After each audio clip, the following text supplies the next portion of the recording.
The moment my ex-husband saw my children, he stopped in the middle of the street like his body forgot how to move.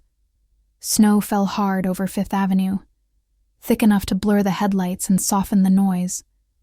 But nothing could soften what was happening between us. I was holding 3 little hands. 2 girls on my left, 1 boy on my right. All 3 were blonde. All 3 were 3 years old. All 3 were mine. And the second, Ryan Carter looked at them. Really looked. His face went pale. His jaw tightened. And his eyes locked onto my son like he'd just been punched where it hurt the most. Because he knew. He didn't need a calendar. He didn't need a confession. He did the only math that mattered. 3 years. Blonde hair, blue eyes. The kind of resemblance a man can pretend not to see, until it is standing right in front of him, holding his breath, waiting for him to speak first. My daughters squeezed my fingers as if they felt my pulse spike. "Mama?" Ava whispered, her voice small under the Christmas music pouring from a nearby store. "I'm here," I said, steady, even though my chest felt tight. Lily leaned closer to my side, her cheeks pink from the cold. My son Noah stared openly at the man across the street, curious, unafraid, the way only a child can be when he doesn't understand history. Noah tilted his head. "Why is that man looking at us?" I didn't answer right away, because if I did, I would have to say it out loud. That man used to be my husband. That man used to swear he'd die before letting anyone hurt me. That man broke me anyway. The lights above us glittered in red and gold, wrapped around trees and lampposts, reflected in windows, spilling warmth over the sidewalk like the city was trying to pretend everything was beautiful and simple. Nothing about my life was simple. Not since the day I became Gianna DeLuca. Not since the day I learned that loving the wrong man could ruin you faster than any bullet. Ryan took 1 slow step off the curb. Then he froze again. It wasn't fear. It was shock. A man like him didn't scare easily. He was tall, broad-shouldered, expensive coat, expensive watch, the kind of face people trusted at first glance. The kind of man who knew how to smile and make you believe him. I had believed him once. Now I watched the disbelief spread across him as he stared at the 3 children I'd raised alone. His lips parted like he wanted to say my name. My heart didn't soften at that. It hardened. Because I remembered the last time he said my name with that same helpless sound. It was the night I found out he was cheating. The night I finally stopped begging him to choose me. The night I left. I pulled my children slightly closer, positioning them behind me without making it obvious. My posture stayed calm, my face controlled, the way it had to be in my world. I wasn't just a mother on a sidewalk. I was the Mafia queen of a city that smiled on the surface and bled underneath. And even on Christmas Eve, danger didn't take a holiday. Ryan's eyes moved to my left hand. No ring. He looked back up at my face, searching for something that wasn't there anymore. The woman who used to love him without limits. The woman who used to forgive too fast. That woman was gone. I saw him swallow. Then, quietly, he stepped closer again. The snow crunched under his shoes as he crossed the street with a careful, almost respectful pace, like he wasn't sure if I would disappear the moment he got too close. He should have been sure. Because disappearing was what I did best. That's how I survived. That's how my children survived.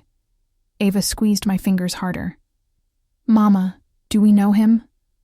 I looked down at her. My voice stayed gentle. "No, sweetheart." It wasn't a lie. She didn't know him. He didn't know her. That was the point. Ryan stopped a few feet away, close enough now that I could see the snow collecting in his dark hair, melting at his temples, the familiar cut of his mouth, the tension in his jaw he always got when he was losing control. His gaze dropped again to Noah. Noah's blue eyes met his without flinching. Ryan's throat moved like he was forcing himself to breathe. "Gianna," he finally said. My name on his tongue sounded like a mistake he couldn't take back. I didn't answer right away. Because in my world, silence was power. Because in my world, the wrong word could get someone killed. And because in my heart, the first answer was too dangerous to let out. Ryan took another half step forward, then stopped, as if he'd sensed a line he wasn't allowed to cross. I thought you were gone, he said, his voice low, strained. I searched for you.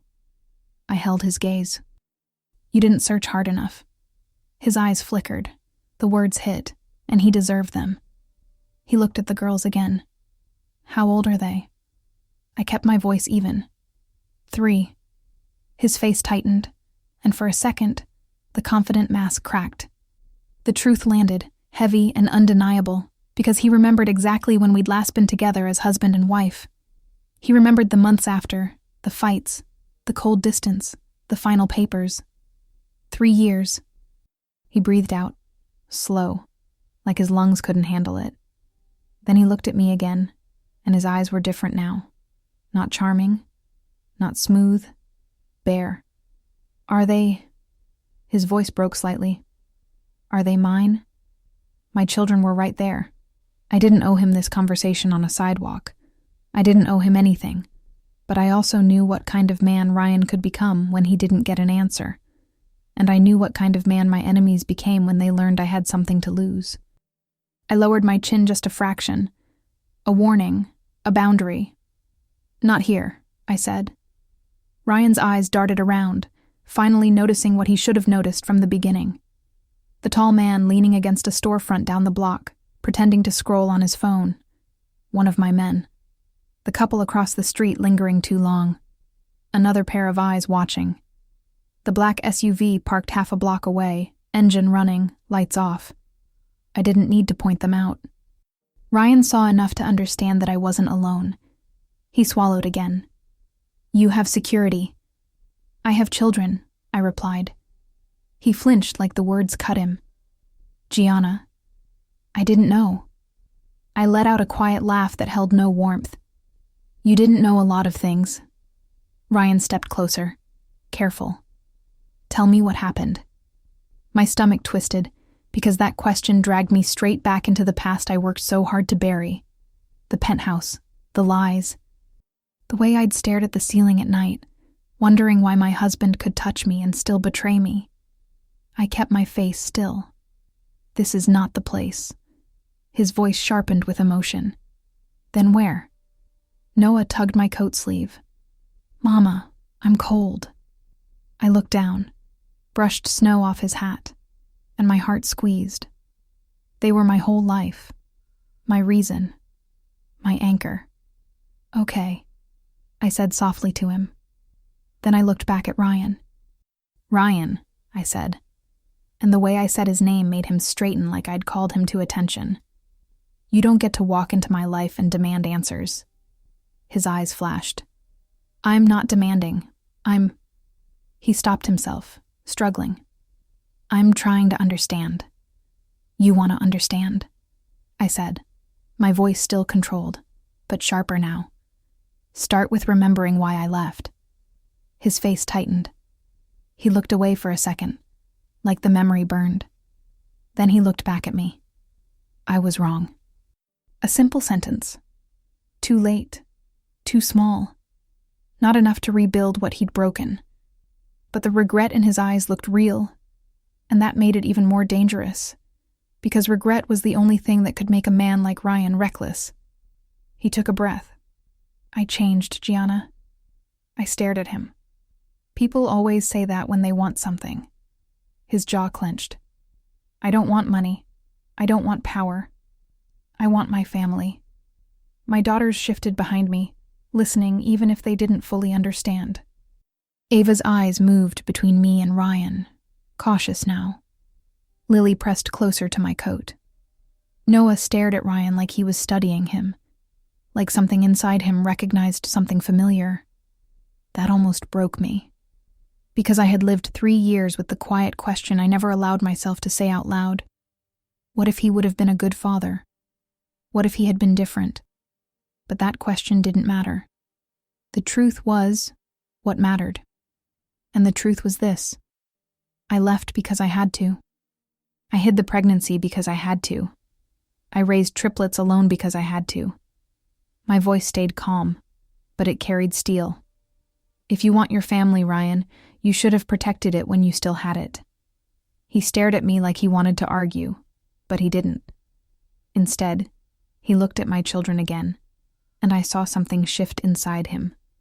Something deep and raw, like a door opening that he couldn't shut. "Mama," Ava whispered again. Is he bad?" I turned slightly toward her, lowering my voice. "No, baby. He's not bad."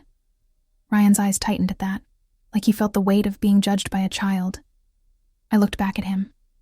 "But he hurt me," I added, quieter now. "And that is something you don't get to erase with one sentence on Christmas Eve." His voice dropped. "What do you want from me?" I held his gaze. And in that moment, I realized something I hadn't expected. This wasn't just about him. This wasn't just about my anger. This was about what happens when the past catches up to you in public, under Christmas lights, in falling snow, with 3 innocent lives holding your hands. This was about whether I could keep my children safe while the man who made them stood right in front of us. This was about whether my heart was strong enough to say no, even if the world tried to push us back together. And it was about something else too. Because Ryan wasn't the only one watching. I felt it. Eyes. From somewhere deeper in the street. Somewhere darker than holiday shoppers and carols. Someone had noticed him. Someone had noticed me. Someone had noticed the children. My spine stiffened. Ryan must have sensed it too, because his head turned slightly, scanning, his body shifting into a protective stance without thinking. I hated that my chest reacted to it. I hated that some part of me still remembered how it felt to stand beside him when he chose me. Ryan looked back at me, voice urgent now. "Gianna, what's wrong?" I kept my face calm for the kids, but my pulse had changed. "This street isn't safe anymore," I said softly. His eyes narrowed. "Because of me?" "Because of who I am," I corrected. "And because you just reminded the world I have something to lose." Noah looked up at me again. "Mama, can we go home?" I nodded. "Yes." Ryan's voice tightened. "Let me help." I gave him one sharp look. "You don't get to touch them." He froze. I pointed my chin toward the black SUV down the block, subtle. "Walk behind us. Don't speak. Don't make a scene." His jaw flexed, but he nodded once. "Okay."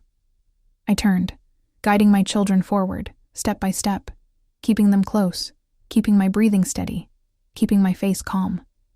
The snow kept falling. The lights kept glowing. People kept laughing around us, unaware.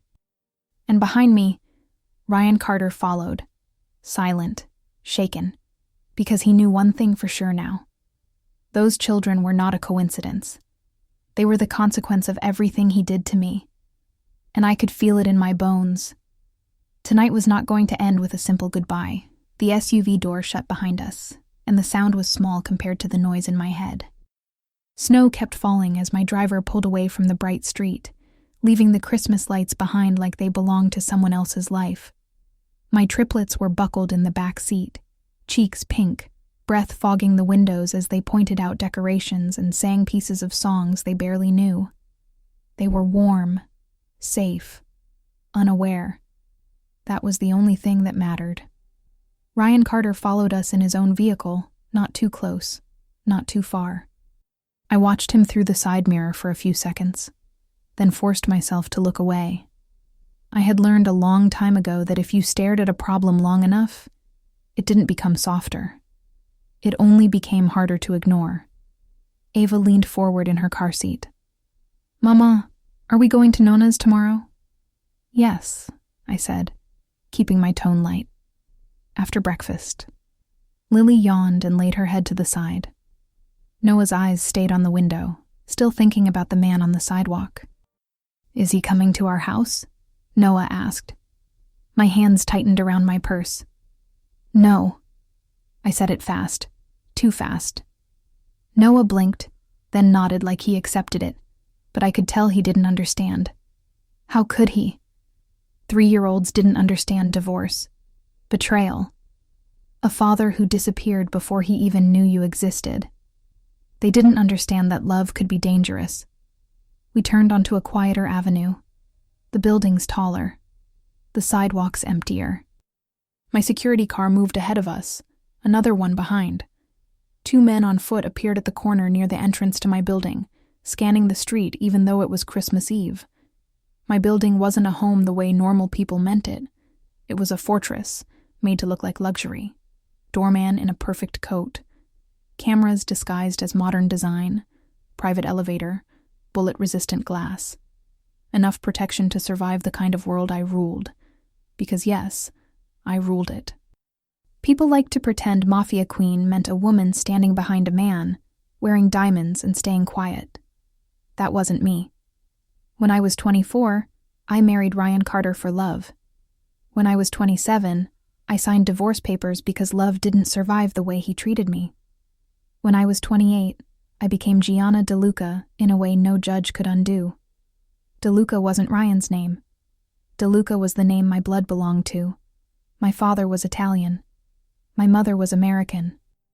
My father's side didn't own businesses. They owned streets, ports, judges, and they didn't forgive weakness. I had tried to live outside that world. Ryan had been my escape. Until he became the reason I ran back. The SUV rolled into the private garage, and the gate shut behind us. The air changed immediately. Quiet, controlled, no surprises.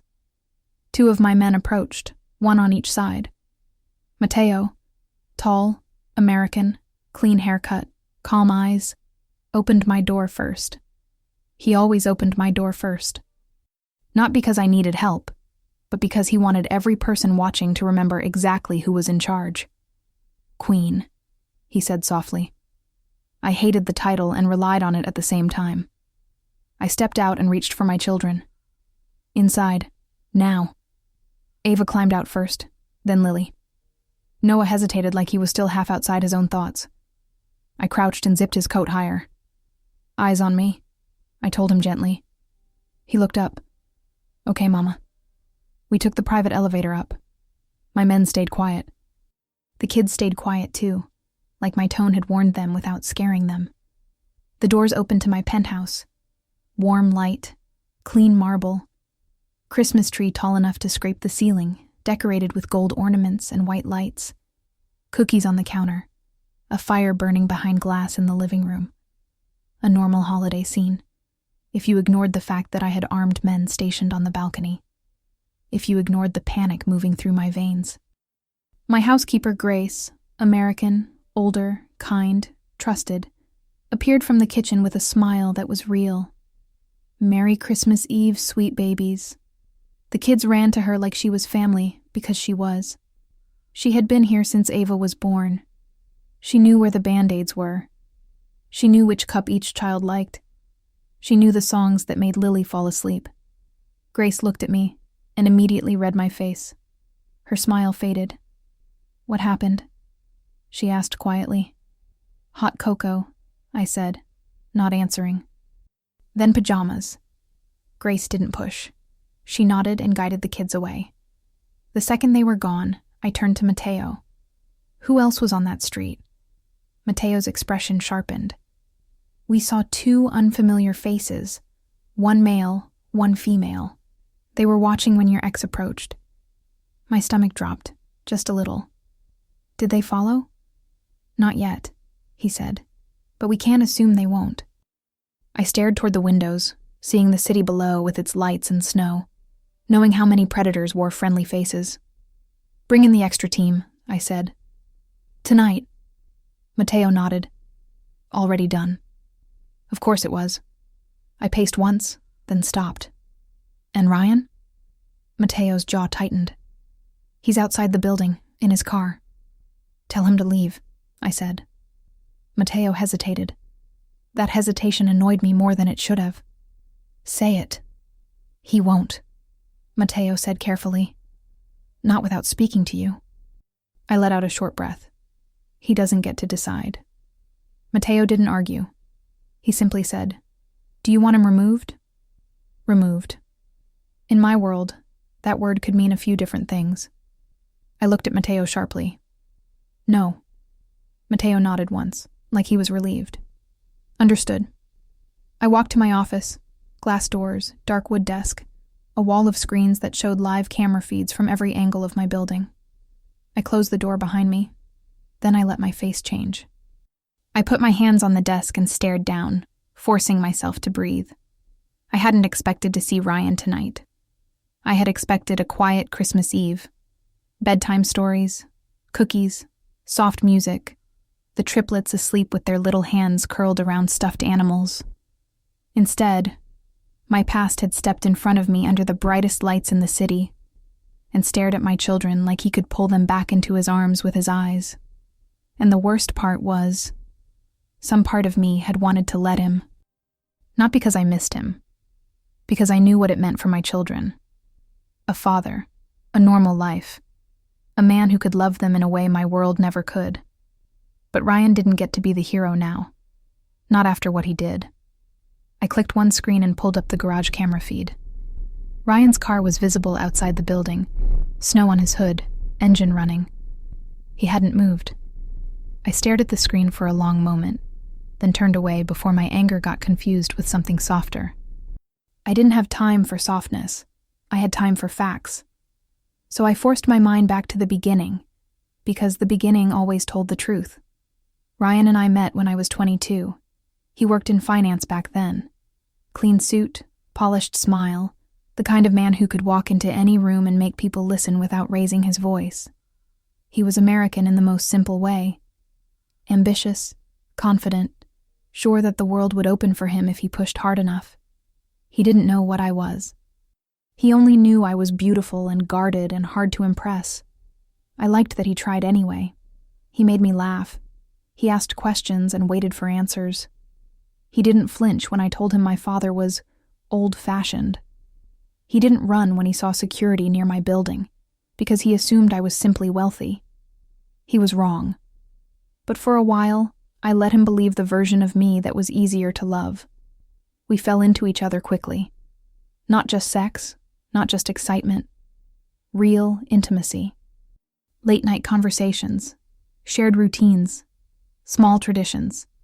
He proposed after 2 years with a ring that sparkled like a promise. I said yes because for the first time, I thought I had chosen my own future. The wedding was expensive and controlled. My father watched Ryan like he was measuring him, looking for cracks. Ryan held my hand anyway. He smiled at me like he meant every vow. For a while, he did. We built a life in a penthouse just like this one. But the security was lighter then. The rules were softer. I still believed I could live outside the family business forever. Then work took more of him. Then nights out became normal. Then he stopped coming home when he said he would. At first, I made excuses for him. He was stressed. He was building something. He wanted to give us a better life. I was the one with a better life already. I didn't need more money. I needed him. I asked for him in 100 ways. Calm questions, direct conversations, gentle reminders. He always promised he would do better. And sometimes he did. For a week. Then it started again. The first time I suspected cheating, I didn't want to believe it. I wasn't naive. I knew men cheated. But not Ryan. Not the man who looked me in the eyes and swore he was different. I found lipstick on a glass in our kitchen one morning. Not mine. I held it in my hand, staring at the smear, feeling my skin go cold. When I confronted him, he smiled and said it must have been a guest. A party. Someone careless. He said it so easily. That was the first crack. A lie delivered like truth.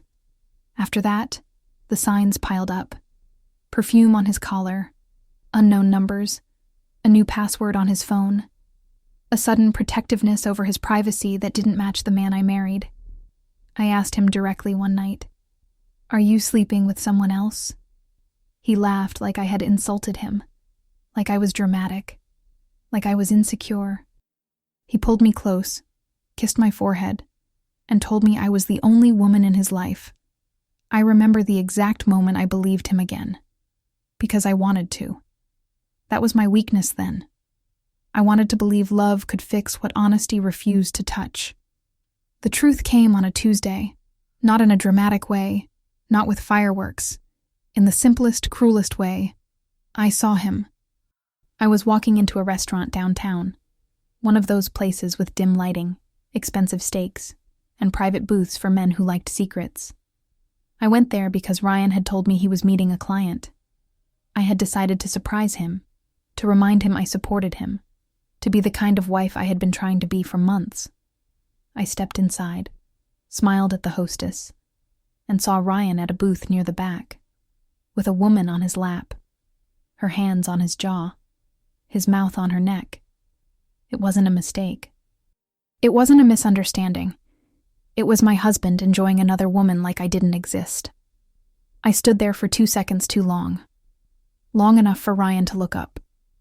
Our eyes met. He didn't jump away. He didn't shove her off. He didn't look ashamed. He looked irritated, like I had interrupted him. That expression did something to me that no insult ever could. It turned love into a hard, clear line. I turned around and walked out. I didn't scream. I didn't cry in the restaurant.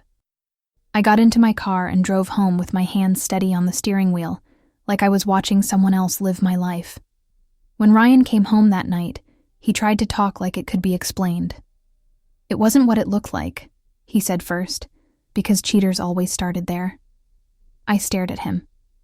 It was exactly what it looked like. He tried anger next. You followed me? I trusted you, I said, and my voice was calm. Too calm. And you made me look stupid. He tried apology after that. Tears in his eyes, hands reaching for me. I made a mistake, he said. It meant nothing. That was the sentence that killed whatever was left. It meant nothing. My marriage meant nothing. My heart meant nothing. I stepped back and said, if it meant nothing, you wouldn't have risked losing me. He went still. Then he said the most honest thing he ever said to me. It was just easy. Easy. I nodded slowly, and in that moment, I knew I was done. Not because he cheated once, because he didn't respect me enough to fight temptation, because he didn't value me enough to stop, because he thought I would stay. The divorce was ugly. Ryan didn't want to lose the image of being the perfect husband. I didn't want to be humiliated in public. Lawyers got involved. My father got involved. And when my father got involved, nothing stayed clean. I remember sitting at a marble table with Ryan across from me, papers between us, his face tense. He said, "This is ridiculous. We can fix this." I stared at him and said, "You broke it." He leaned forward. "Gianna, I love you." I looked at him for a long time before answering. "You love what I give you. You don't love what it costs you." Ryan's eyes hardened. "So you're just leaving, like that?" I nodded. "Yes." He signed, but he didn't sign like a man admitting guilt. He signed like a man making a temporary deal, expecting to renegotiate later. That was who Ryan was back then. He thought time would soften me. He didn't understand that betrayal does the opposite. It turns you into someone who can survive without mercy. I became that someone. And then, right after the divorce, when my world was still spinning and my body was still recovering from the stress, I discovered I was pregnant. Triplets. Not 1. 3. And the second I saw that ultrasound, I knew I could never tell Ryan. Not because I wanted revenge, because I knew my father. Because I knew what happens when men fight over blood. Because I knew if Ryan came back into my world with 3 children tied to his name, it wouldn't just be emotional. It would be dangerous. And now, on Christmas Eve, he had seen them anyway. The past I tried to bury had just walked through my front door, without even stepping inside. I stared at the camera feed again. Ryan's car was still there. And I understood something with a clarity that made my stomach tighten. He wasn't leaving. Not tonight. Not after seeing the children. He was going to push. He was going to demand answers. He was going to try to take them. And if he did it the wrong way, my world would respond in the only way it knew, with violence. I reached for my phone and typed one message to Mateo. Bring him up. Alone. No weapons. 10 minutes. Then I sat down in my chair, palms flat on the desk, and forced my breathing steady again. Because the next conversation was going to change everything. And I needed to be colder than my anger. I needed to be smarter than my heartbreak. I needed to be the Mafia queen. Even if the only thing I wanted in that moment was to be a woman who could finally tell the truth. I waited until the children were asleep, before I let myself feel anything. Ava was curled around her stuffed rabbit.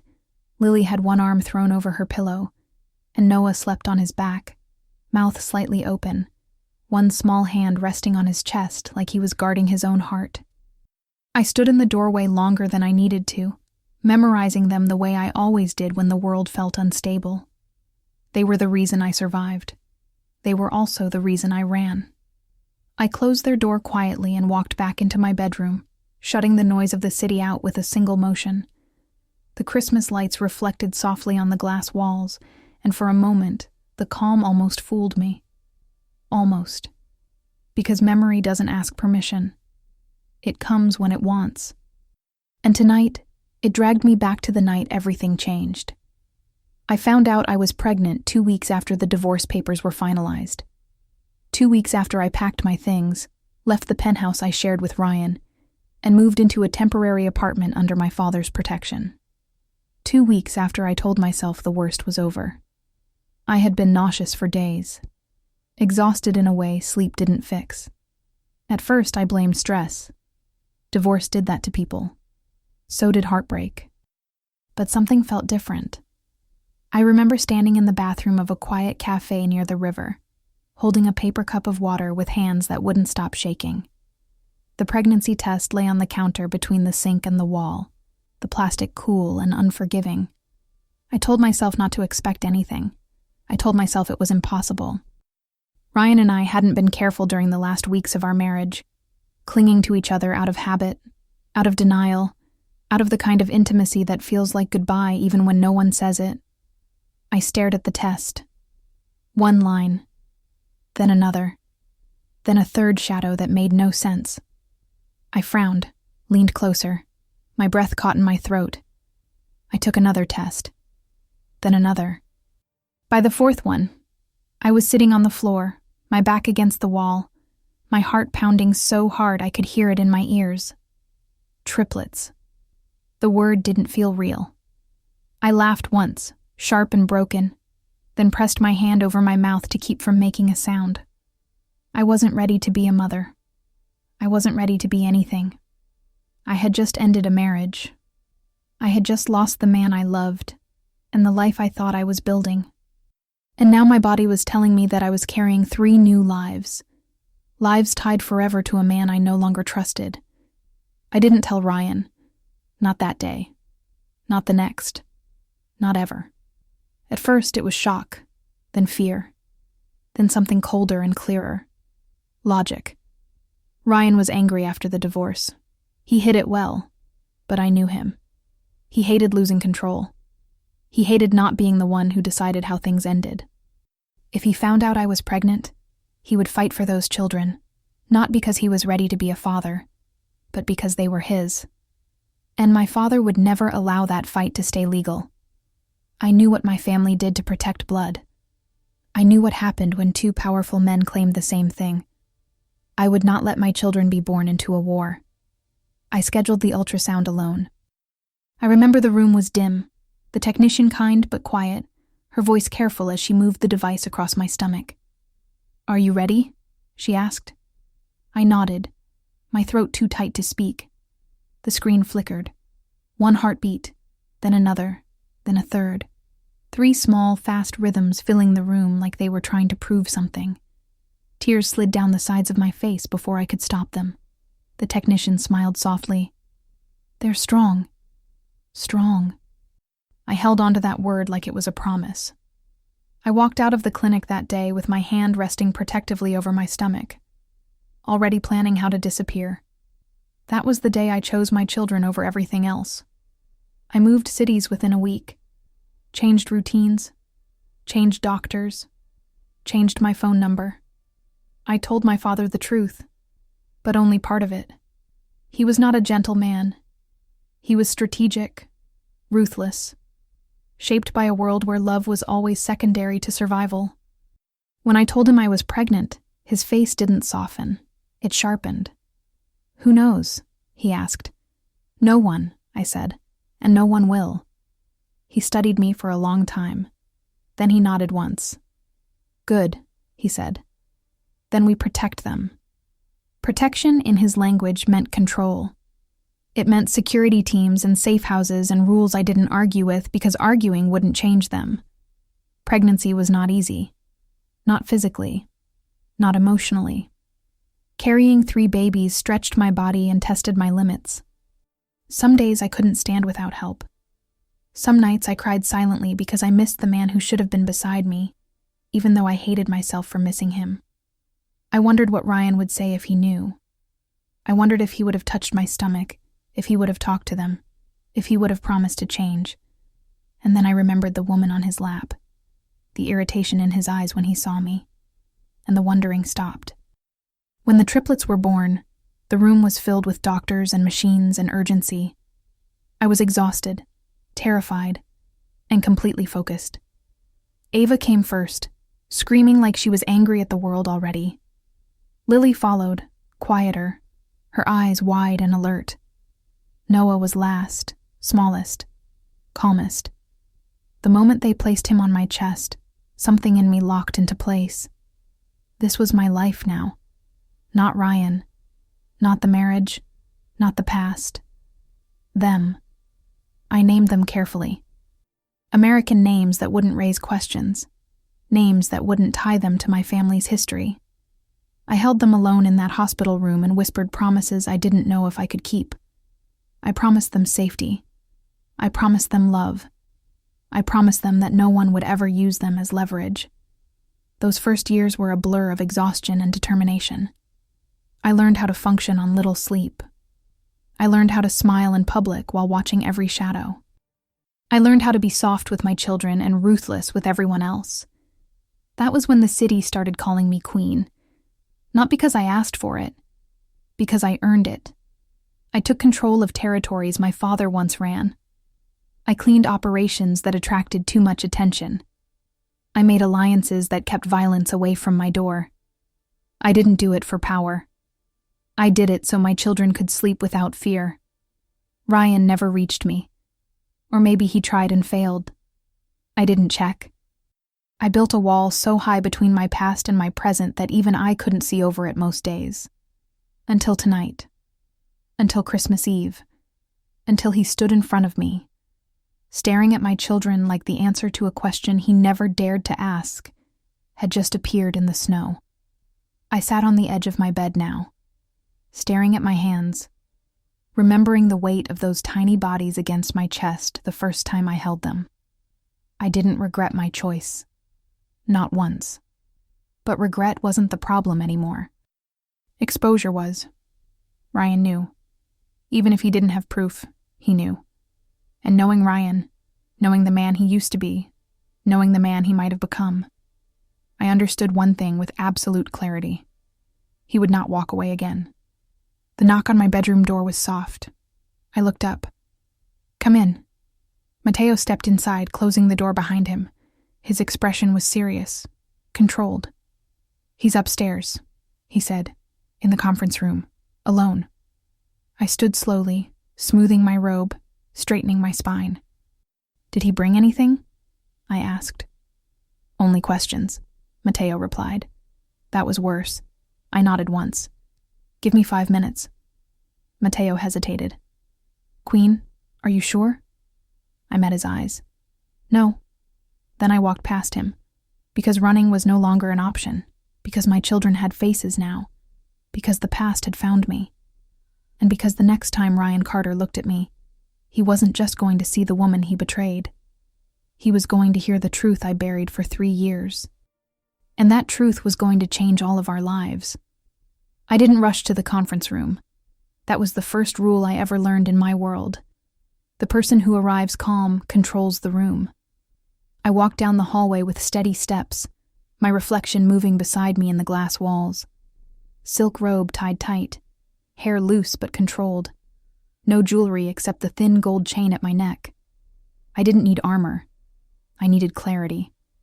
When I opened the door, Ryan was standing near the window, his back to me, hands in his coat pockets, staring down at the city like he was trying to recognize it again. He turned the second he heard the door close. For a moment, neither of us spoke. The room was quiet, insulated, protected. No children nearby. No audience. Just the two of us and everything we never said. "You look different," he said finally. I crossed my arms. "So do you." And he did. The man in front of me wasn't the same one I divorced. His shoulders were broader, his face leaner, his eyes sharper. There were lines around them now that hadn't been there before. Not age, experience, loss. He nodded slowly. "I deserve that." I didn't soften. "Why are you here, Ryan?" His jaw tightened.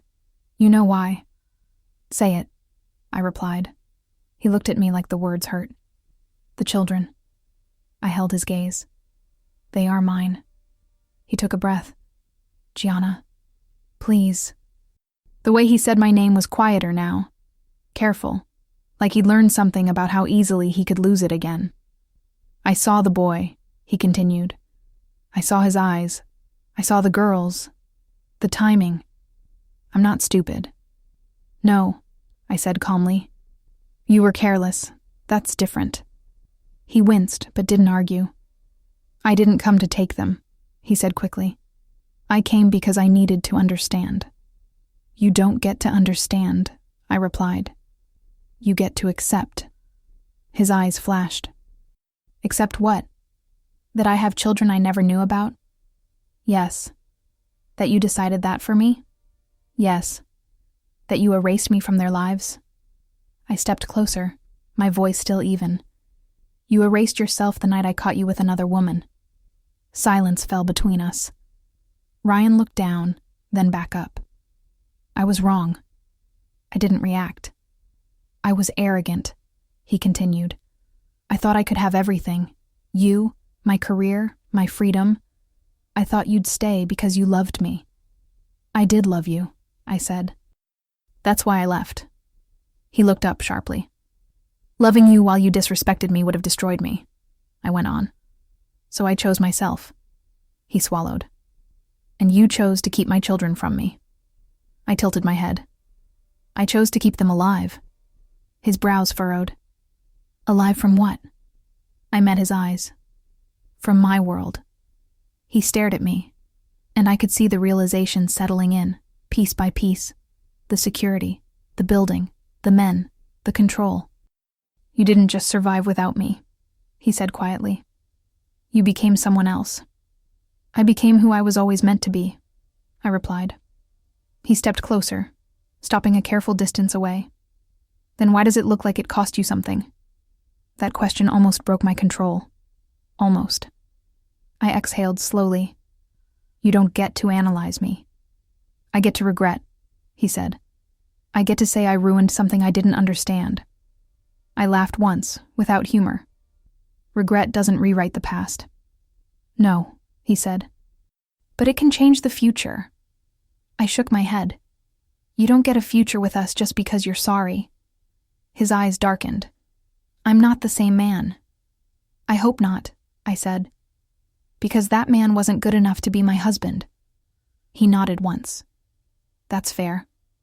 The admission surprised me. "I stopped drinking," he continued. "I left the firm. I built something that doesn't rot from the inside. I went to therapy." I raised an eyebrow. "You expect points for that?"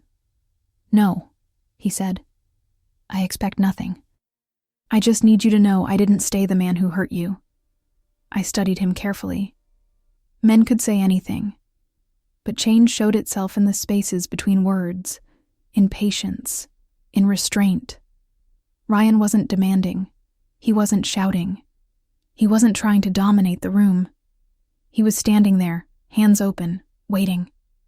That alone told me something had shifted. Still, it wasn't enough. "You don't know them," I said quietly. "You don't know Ava's nightmares. You don't know Lily's stubborn streak. You don't know how Noah hums when he's tired. You don't know which one cries when they fall and which one gets angry." His jaw tightened. "Then let me learn." I shook my head.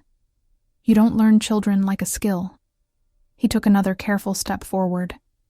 "I don't want custody. I don't want to disrupt their lives. I want to be present." "Presence is a privilege," I replied. "Not a right." He nodded. "Then tell me what I have to do." I stared at him, searching for manipulation, for strategy, for the familiar arrogance. I didn't see it. What I saw was a man standing in front of consequences he couldn't negotiate. "That's the problem," I said. "You still think this is a negotiation." His shoulders dropped slightly. "Then what is it?" "It's a risk," I said. "For them." He swallowed. "I would never hurt them." I looked him straight in the eyes. "You hurt me, and I loved you." That landed. He looked away, jaw tight, then back at me. "I know." I turned and walked toward the window, needing space. The city spread out below us, glittering and dangerous. "I built a life that keeps them safe," I said. "You walking back into it threatens that safety." "I can protect them," he said quickly. I laughed softly. "You don't even know who my enemies are." "Tell me," he said. "Let me stand beside you." I turned back to him. "You don't stand beside a Mafia queen without blood on your hands." His eyes held mine.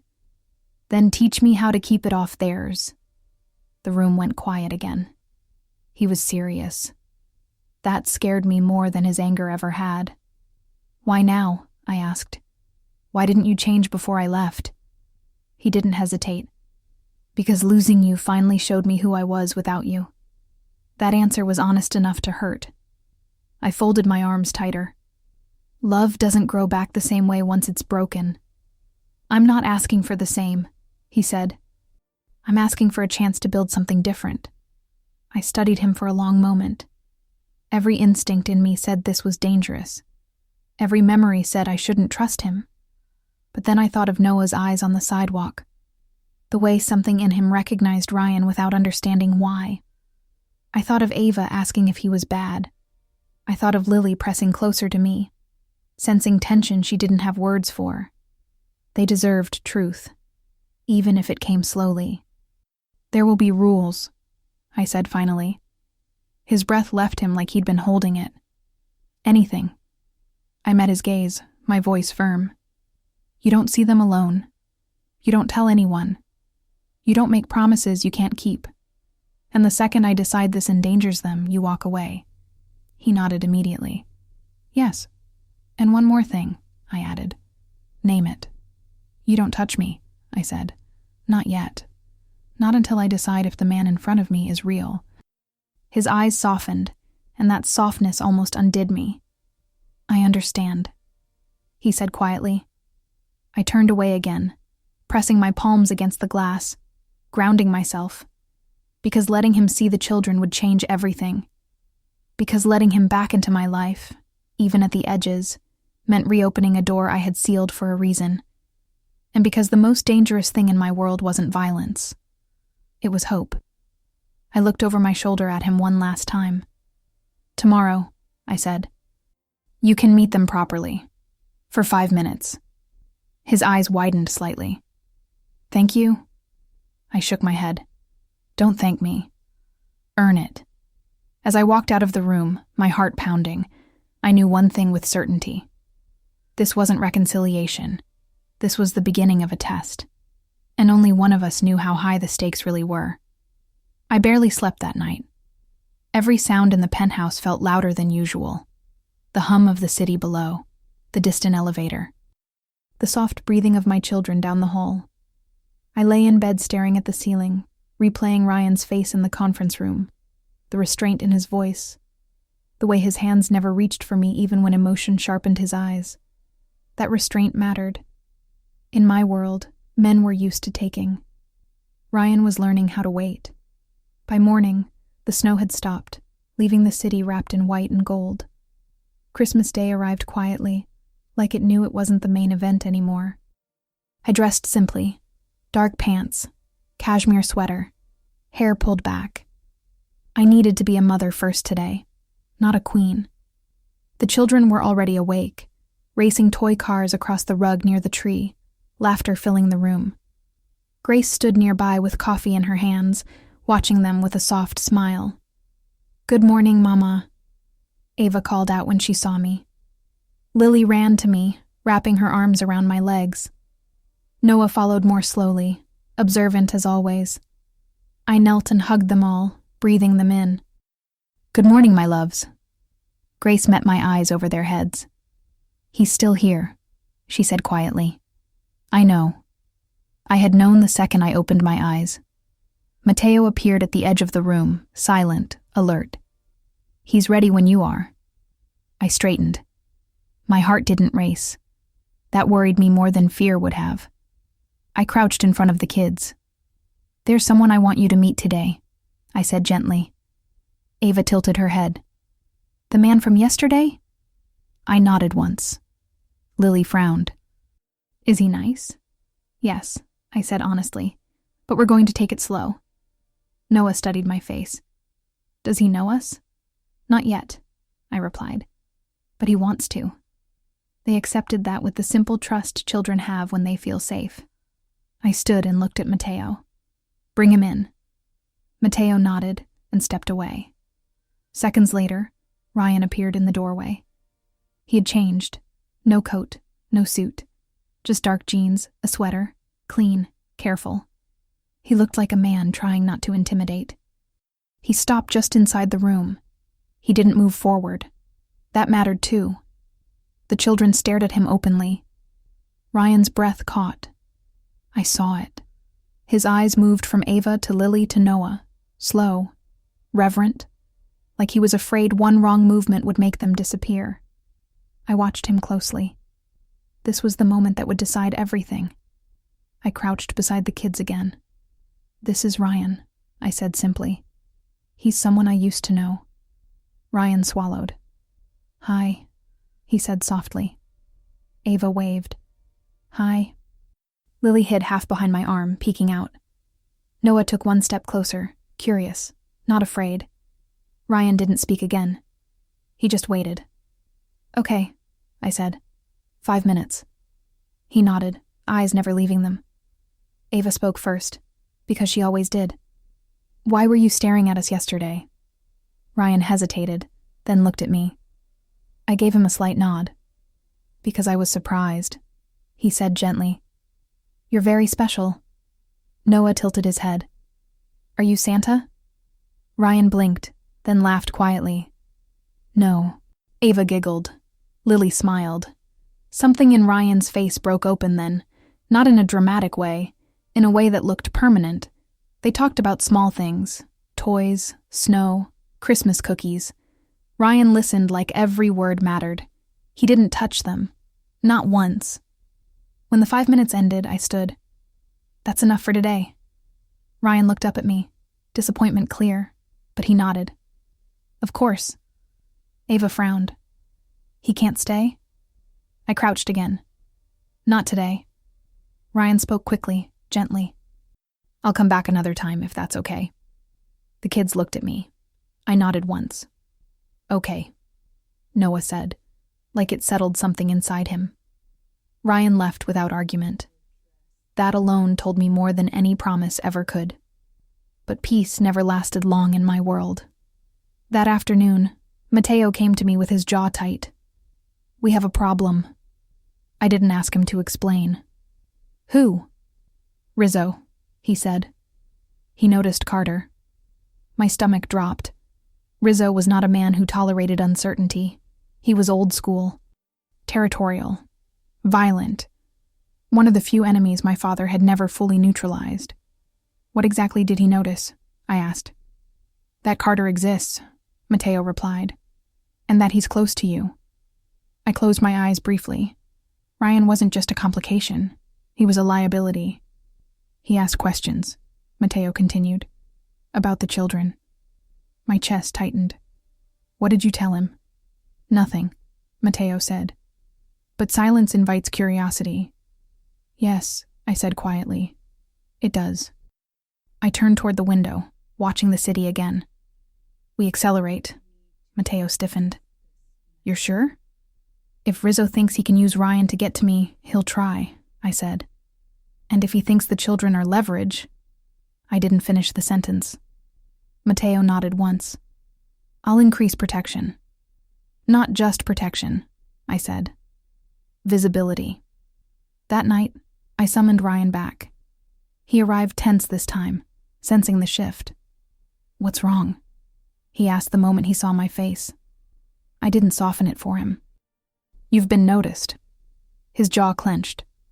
By who? By people who don't forgive weakness, I replied, and who see children as leverage.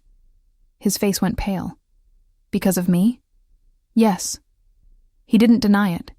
He didn't defend himself. He said, Tell me what to do.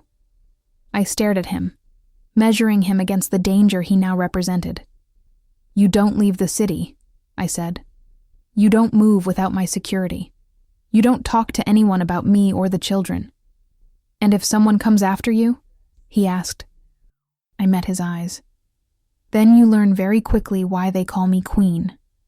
Something fierce lit in his gaze. I won't be the reason they're hurt. I know, I said quietly. And that scared me. Because I believed him. That night, I stood by my children's beds again, watching them sleep, knowing the past had finally stopped knocking and started pushing its way inside. Loving Ryan again wasn't the danger. Letting the world know he mattered was. And now, the clock had started ticking. Because when enemies smell attachment, they don't wait. They strike. I didn't tell Ryan everything at once. Not because I enjoyed controlling him. Because in my world, a man who reacts too loudly becomes a target. And the moment Ryan became a target, my children would be next.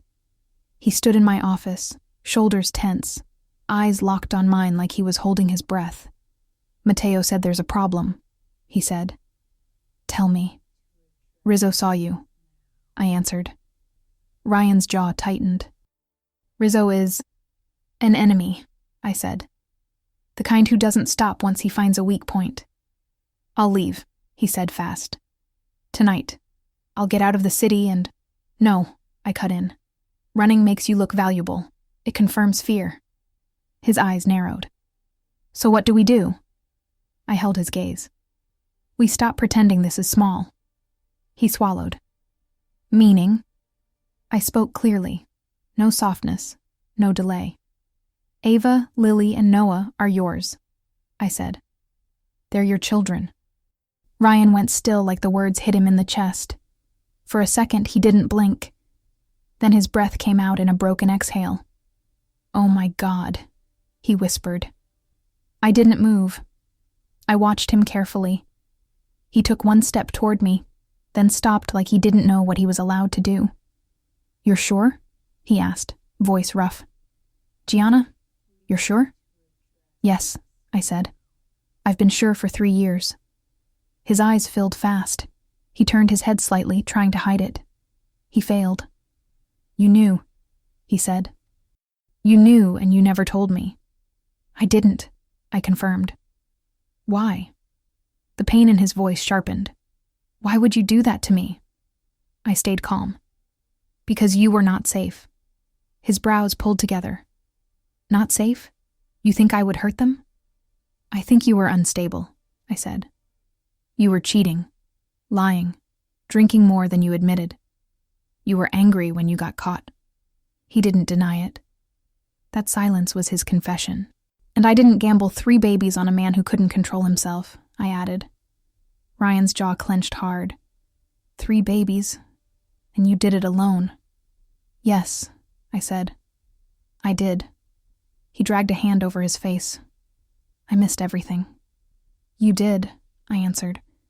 He looked at me like the words hurt, then nodded like he accepted it. Okay, he said, voice tight. Tell me what happens now. I walked to my desk, opened a drawer, and pulled out a sealed kit.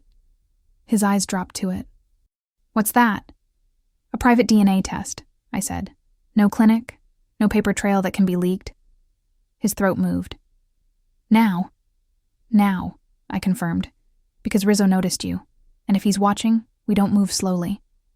Ryan nodded quickly. Anything. Do it. I held his gaze. Before we do, you need to understand the rules. He straightened. Tell me. You don't talk about the children to anyone, I said. Not friends, not family, not your attorney. Nobody. Ryan frowned. Why? Because people talk, I said. And in my world, information becomes a weapon. His face tightened. Your world. Yes, I said. You married a version of me I kept clean for you. That version is gone. Ryan stared at the wall of screens, the camera feeds, the building angles. This is more than security. It's survival, I said. He looked back at me. Jana, what are you? I didn't hesitate. A Mafia queen. He went quiet, absorbing it. My father isn't a businessman, I added. After the divorce, I stepped fully into what I was born into. I built control so my children could be safe. Ryan's voice turned lower. And Rizzo is part of that world. Yes, I said. And now he thinks you are a weak point. Ryan's eyes sharpened. Then teach me. Tell me what to do. I studied him. Then I gave him the truth he needed, not the comfort he wanted. You move with my security, I said. You don't go out alone. You don't drive yourself. You don't stop in public. You don't make scenes. You follow instructions the first time. His jaw flexed. Okay. And you don't try to be a hero, I added. His eyes flashed. I'm their father. And I'm their mother, I replied, sharp. We keep them alive first. Pride comes last. He forced a slow breath and nodded. Understood. Good. I sent one message to the nurse I trusted. Then I walked into the living room. The children were on the rug near the tree, still in holiday pajamas, surrounded by toys and wrapping paper. Grace watched them with a soft smile that faded the moment she saw my face. The nurse arrived quietly through the private elevator and nodded to me. I kept everything calm. She swabbed Ava's cheek first.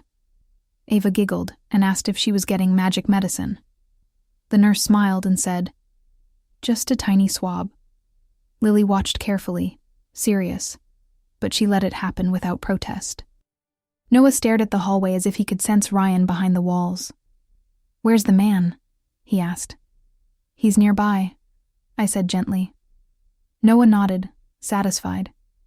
The nurse sealed the samples and left. No drama, no confusion, no fear.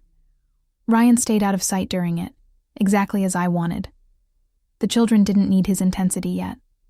The wait was the hardest part. Ryan sat at the far end of the couch, elbows on his knees, watching the triplets play like he wanted to memorize every sound. Ava glanced at him, then walked closer. Do you like cookies? Ryan blinked, startled, then softened his voice. Yes. Ava nodded. I like the chocolate ones. Ryan swallowed. Me too. Lily didn't move closer, but she asked from where she sat. Why are you here again? Ryan looked at me for 1 second, then answered her carefully. Because I should have been here a long time ago. Lily stared at him, then went back to her toy, but she kept watching. Noah walked right up to Ryan and studied his face. You're big, Noah said. Ryan let out a quiet breath that almost sounded like a laugh. Yeah. Noah squinted. Your eyes are like mine. Ryan's throat tightened. Yes, he said softly. They are. Noah accepted that like a fact and went back to his toys. Then my phone buzzed. Mateo. Results delivered. Office. Now. I looked at Grace. Stay with them. She nodded instantly. I walked to my office with steady steps and took the envelope from Mateo's hand. I opened it, scanned the page. 99.99% probability of paternity. For all three. My throat tightened even though I expected it. Confirmation changes weight. It turns a private truth into a shared reality. Mateo's voice was low. Queen. It's confirmed, I said. Mateo nodded once. Then Rizzo will move faster. My stomach tightened. Any activity? 2 unknown vehicles, Mateo said. One near the park earlier, another 2 blocks away. Both left when our teams moved. Rizzo wasn't guessing. He was studying. I closed the envelope. Bring Ryan. Mateo turned and left. When Ryan entered my office, his face told me he already knew what I was about to say. He just needed it to be real. I held out the envelope. He took it with careful hands, opened it, read. His whole expression collapsed into pain and relief at the same time. They're mine, he whispered. Yes, I said. They're yours. He covered his mouth, eyes wet, shoulders tight like he was fighting to stay standing. I missed everything, he said again, voice raw. Yes, I replied. But you're here now. He lowered his hand and looked at me like he was begging without asking. Let me start, he said. Let me be what they need. I didn't soften. Then listen. He went still. We tell them, I said. Today. His eyes widened. Now? Yes, I said. Because if Rizzo is watching, I won't let my children hear the truth from anyone else. Ryan swallowed hard and nodded. Okay, how? Simple, I said. Gentle, no big promises. He nodded again. Okay. We walked into the living room together. The triplets looked up immediately, sensing the seriousness. Ava sat up straighter. Lily's eyes narrowed. Noah stared at Ryan with quiet focus. I crouched beside them. Come here, babies. They gathered close. Ryan knelt in front of them, careful to keep space, letting them decide how close to come. His voice was calm, controlled. Hi, he said. Ava waved. Lily didn't. Noah just watched. Ryan took a slow breath. I need to tell you something important, he said gently. I should have been in your life from the beginning. Ava frowned. Like a teacher? Ryan shook his head. No. He looked at them one by one. I'm your father. The room went silent. Ava blinked. Father? Noah's eyebrows lifted. Lily's face stayed serious. I spoke softly. It's true. Lily asked the hardest question, straight to the point. Why didn't we know? I swallowed once. Because I needed to make sure you were safe first. Lily looked at Ryan. Are you safe? Ryan answered without rushing. I will be, he said, and I will keep you safe.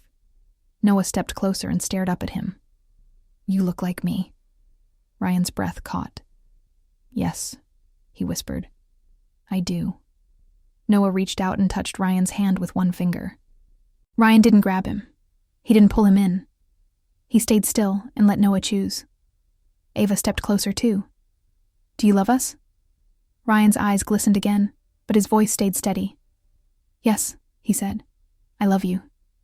Then Lily asked, Do you love Mama? Ryan looked at me for a long second. Yes, he said quietly.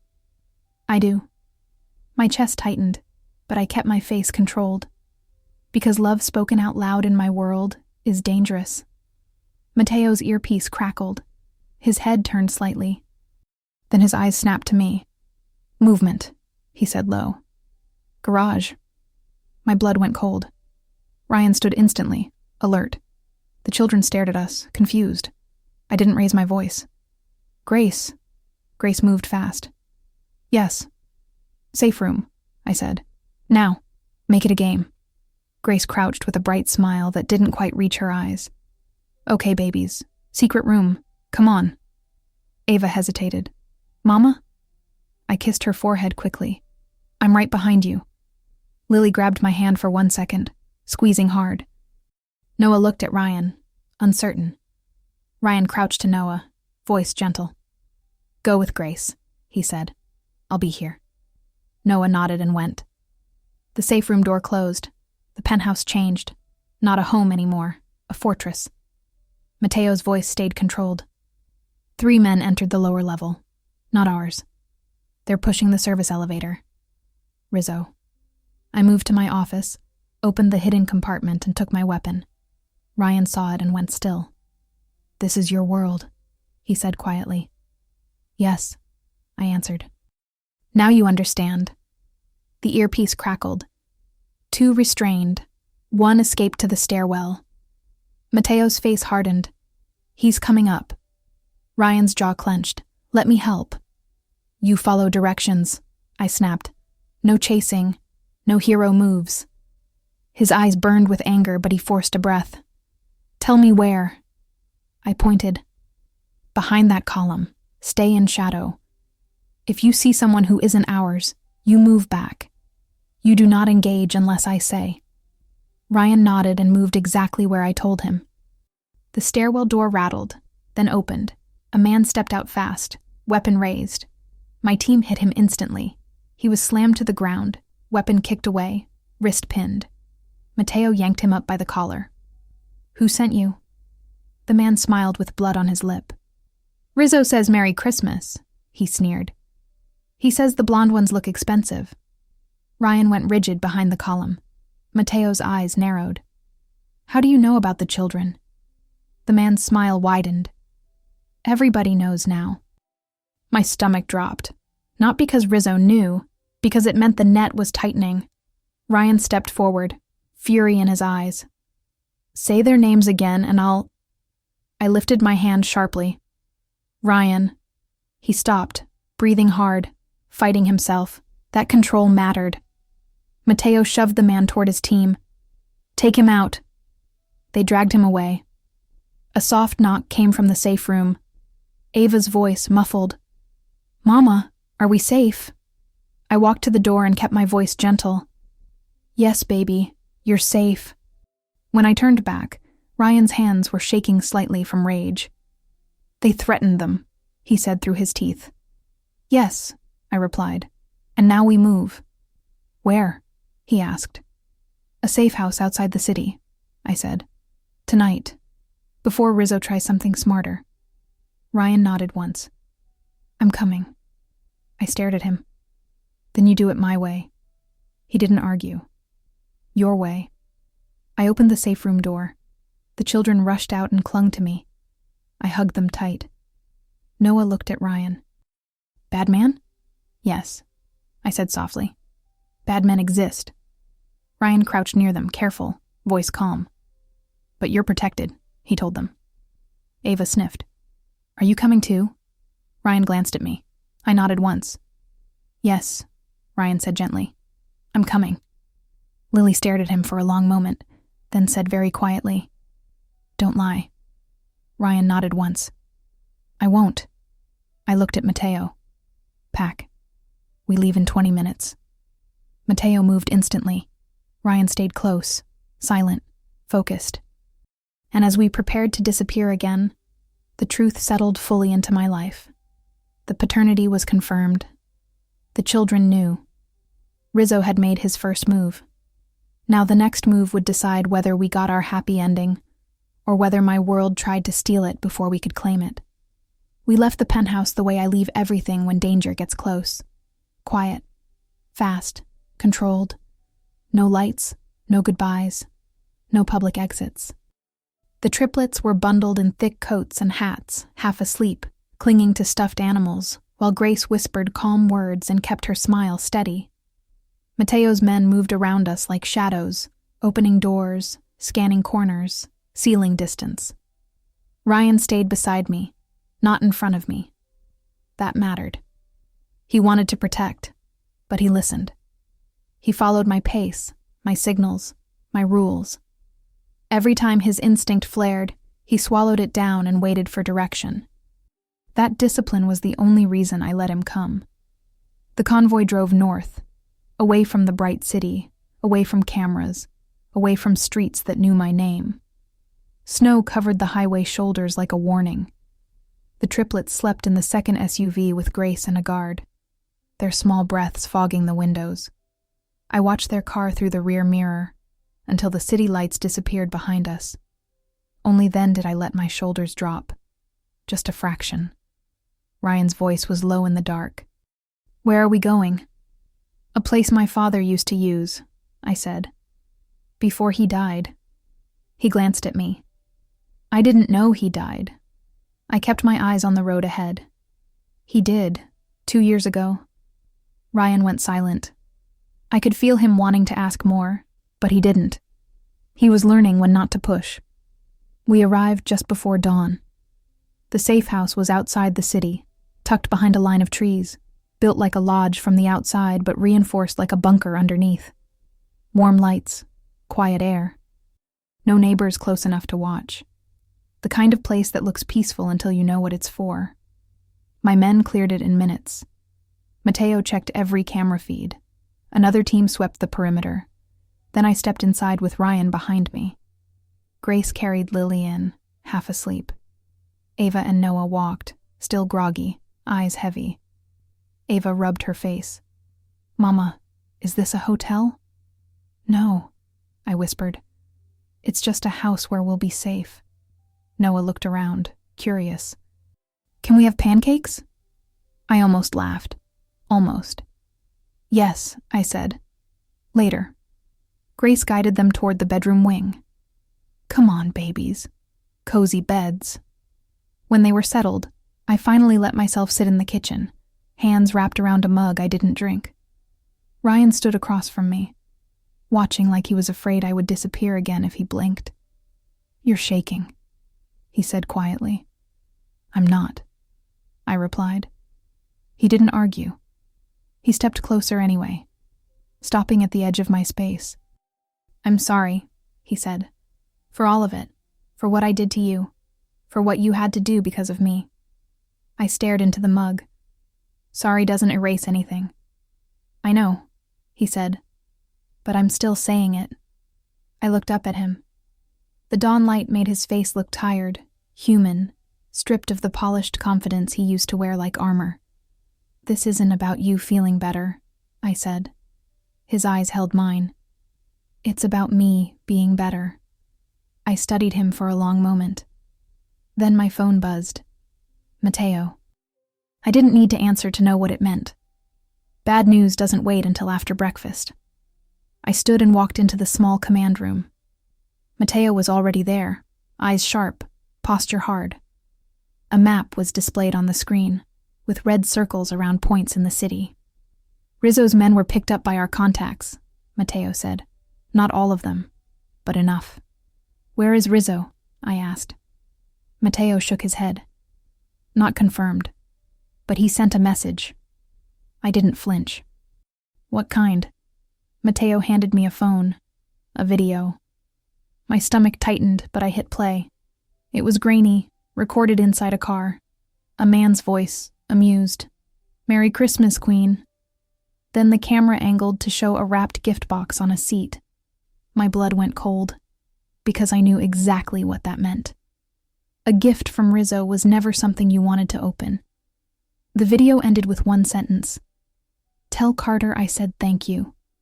My fingers tightened around the phone. He knows Ryan's name.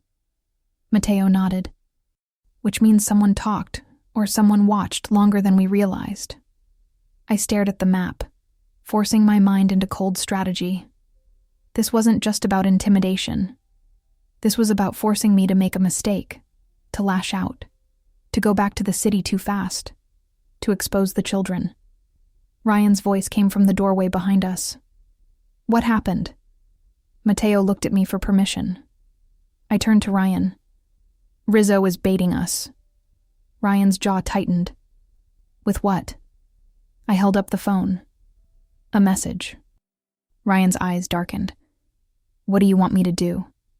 That question mattered more than any vow, because the old Ryan would have said, "I'll handle it.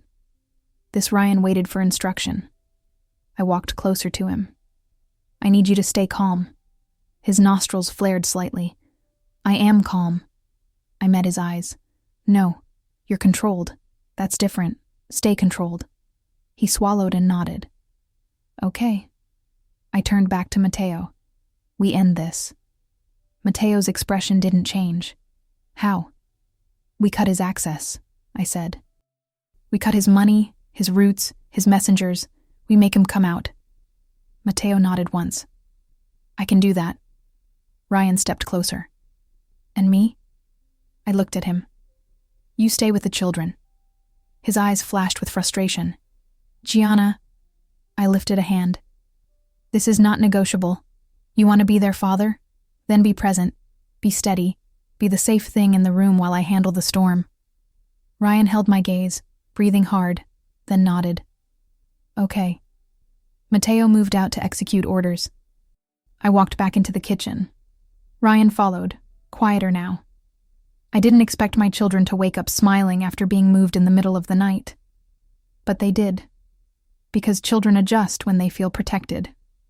Ava climbed onto a stool. Pancakes? Yes, I said. Noah looked at Ryan. Are you staying? Ryan's throat tightened. He looked at me, then back to Noah. Yes, he said softly. I'm staying. Lily stared at him over the counter. Promise? Ryan nodded. Promise. I watched my children laugh at batter on Noah's nose, at Ava making a mess, at Lily trying to help but refusing to be silly. And I felt the ache. This was what we should have had all along. A simple morning. A family. No guns. No threats. No enemies. I didn't have time to drown in that longing. My phone buzzed again. Mateo. Rizzo is moving. He's angry. He's exposed. Good. Anger makes men sloppy. We stayed at the safe house for 2 more days. I didn't go back to the city until I had full control of the angles. Mateo's team hit Rizzo's operations quietly. Bank accounts frozen, shipments intercepted, allies pressured. Every move squeezed him tighter. He responded with noise, threats, calls, small acts meant to scare me. They didn't. I was done being scared. On the 3rd night, Mateo came to me with a confirmed location. Rizzo is at the old pier warehouse, he said. He's meeting with 2 men, minimal guard. Ryan was in the living room with the triplets, building a tower of blocks, laughter filling the room. I watched from the hallway for 1 second. Noah leaned into Ryan like it was natural. Ava sat on his other side, completely comfortable now.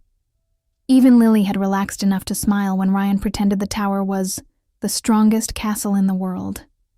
My chest tightened. Then I turned back to Mateo. We end it tonight. Mateo nodded. Yes, Queen. I stepped into the living room, and Ryan looked up immediately, reading my face. You're leaving, he said. Yes. He stood. I'm coming. I didn't raise my voice. No. Ryan's jaw clenched. Gianna, he threatened our children. And you are not trained for my world, I replied. You coming would be emotional. Emotional gets people killed. His eyes flashed. I can handle myself. I stepped close enough that he could hear the truth without the kids hearing it. This is the part you don't understand yet, I said softly. You don't win by being brave. You win by being precise. Ryan breathed hard, fighting himself. Then his eyes softened slightly. Then tell me how to help. I held his gaze. Stay. Be their calm. If something happens to me tonight, you keep them safe. You don't chase revenge. You protect. His face went pale. Don't say that. I have to, I said. Because we don't pretend danger doesn't exist. Ryan swallowed hard. Okay. I turned to Grace. Keep them inside. No windows. No outside. Grace nodded, eyes serious. I crouched in front of the triplets. Mama has to go do grown-up work, I said gently. Ava frowned. Work now? Yes, I said, smoothing her hair. But I'll come back. Noah looked at Ryan. Daddy stays? The word hit the room like a spark. Ryan froze. I froze too. Then I looked at Noah and kept my voice steady. Yes, Daddy stays. Ryan's eyes glistened. He swallowed hard. Lily stared at me. Mama, are you safe?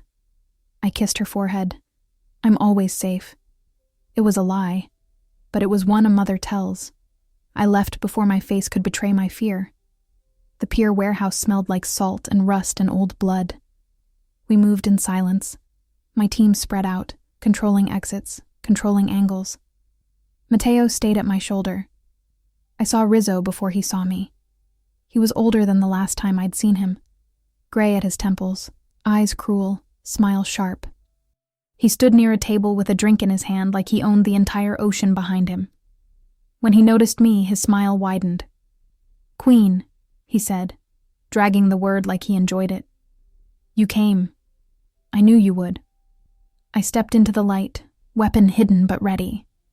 You threatened my children. Rizzo lifted his hand slightly. I complimented them. You called them expensive, I said. He laughed. Everything valuable is expensive. Mateo's men moved behind him like shadows. Rizzo's guards tensed, then froze when they realized they were outnumbered. Rizzo's eyes flicked past me. Where's Carter? He's not here, I said. Rizzo sighed dramatically. Shame. I wanted to meet the man who finally made you soft. My chest stayed cold. You don't get to speak about my family. Rizzo's eyes narrowed. Family. That's the weakness, isn't it? The thing your father warned you about. I stepped closer. My father is dead, and you are next. Rizzo smiled like he loved that. Bold. But you didn't come here to kill me. You came here because you want peace. I stared at him. I came here to end your interest in me. He took a slow sip of his drink. You can't end me, Gianna. You can only replace me with someone worse. Then I'll replace you with someone loyal, I said. Rizzo's eyes sharpened. You think loyalty exists in this life? I didn't answer with words. I answered with my presence. Mateo stepped forward, holding a folder. Your accounts are frozen, Mateo said calmly. Your shipments are seized. Your allies are already negotiating with us. You're standing here with nothing. Rizzo's smile faded slightly. Good. He finally felt something. You planned this, he muttered. Yes, I said. I planned it the second you touched the edge of my children's lives. Rizzo's eyes flicked to me, angry now. You think you win because you caught me alone? I win because you got emotional, I replied. And I didn't. Rizzo lunged. It was fast. But my world doesn't reward speed without skill. My men pinned him in seconds, forcing him to his knees. He struggled, spitting, cursing, but he was done. I stepped close and lowered my voice so only he could hear. You don't get my children, I said. You don't get to breathe their air. Rizzo's eyes burned. Carter will ruin you. I didn't blink. No. He will be the proof that I can have love and still win. I stood and gave Mateo one short nod. Mateo pulled Rizzo back up, tight grip on his collar. No blood tonight, I said. I want him alive. I want him moved. Quiet. Mateo nodded. Understood. Rizzo's eyes widened. You won't kill me? I leaned closer. Death is easy. Losing everything is not. Then I turned and walked away. Because the real victory wasn't violence. It was control. When I returned to the safe house, the lights were low and warm. It was close to midnight. The triplets were asleep again, but Ryan was awake, sitting on the couch with his hands clasped, eyes fixed on the door like he'd been waiting there the entire night without moving. The moment I stepped inside, he stood so fast the couch cushions barely had time to settle. He didn't speak. He crossed the space between us in 2 steps and stopped himself inches away, breathing hard. I stared up at him, and for the first time in years, I let my voice soften. I'm here, I said quietly. Ryan's eyes glistened. I know, I whispered. His hands lifted slightly, then stopped, remembering my rule. You said no touching, he said, voice rough. I stared at him for a long moment. Then I took his hand and placed it gently against my cheek. His breath caught. I'm changing that rule, I said. Ryan didn't move. He didn't pull me. He just held my face like it was fragile. I'm sorry, he whispered. I closed my eyes for a second, letting myself feel it. Then I opened them. Don't be sorry. Be here. I am, he said. I'm here. I nodded once. Rizzo is handled. Ryan exhaled like his lungs finally worked again. The kids are safe? Yes. He swallowed hard. Then, what now? I turned my head slightly, looking down the hallway toward the bedrooms where my children slept. Now we build, I said. Slow. Real. Honest. Ryan's eyes softened. A family. Yes, I whispered. A family. He leaned in carefully, waiting for me. I closed the distance. The kiss wasn't wild. It was steady. It tasted like grief and relief, and a future we hadn't earned yet, but we were finally willing to fight for. The next morning, Ava woke us with a giggle at the doorway. Mama, she whispered loudly, which made no sense but made me smile. Daddy fell asleep on the couch. Ryan groaned and rubbed his face. I laughed softly. Lily stood behind Ava, watching. Are we staying here forever? No, I said, pulling them close. But we're staying together. Noah climbed into Ryan's lap like he'd done it 1,000 times already. Ryan froze for a second, still not used to being chosen that easily, then wrapped his arms around him carefully. Ava climbed in too. Lily hesitated, then slowly joined. Ryan looked up at me over their heads, eyes wet again. I'll spend my life making this right, he said quietly.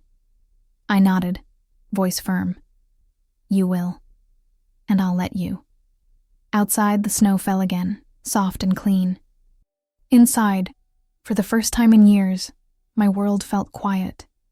Not because danger disappeared, but because I finally had what every queen needs to survive, a loyal man beside her, and 3 small hearts that trusted us enough to call us family.